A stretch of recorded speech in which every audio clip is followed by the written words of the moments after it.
దేవా, ఎన్నాళ్ళ వరకు నీవు నన్ను మర్చిపోతావు, ఎన్నాళ్ళ వరకు నీవు నన్ను ఎడబాసి ఉంటావు, ఎన్నాళ్ళ వరకు నువ్వు నాకు దూరంగా ఉంటావు, నీవు నిత్యము నన్ను మర్చిపోతావా అనేటువంటి మాట దావీదు దేవుణ్ణి అడుగుతున్నాడు. ఇక్కడ దావీదు తెలియజేస్తున్నాడు, దేవుడు లేడు అని అంటల్లా. నీవు ఎన్నాళ్ళు నన్ను మర్చిపోతావు, ఎన్నాళ్ళు నీవు మౌనంగా ఉంటావు.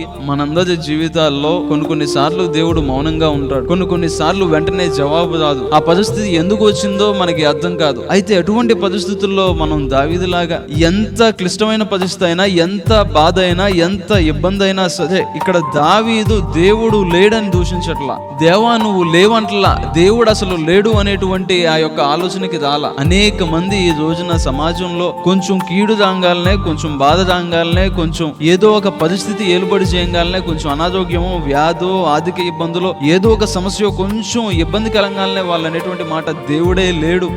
దేవుని యొక్క మౌనం దేవుడు లేడని అర్థం కాదు.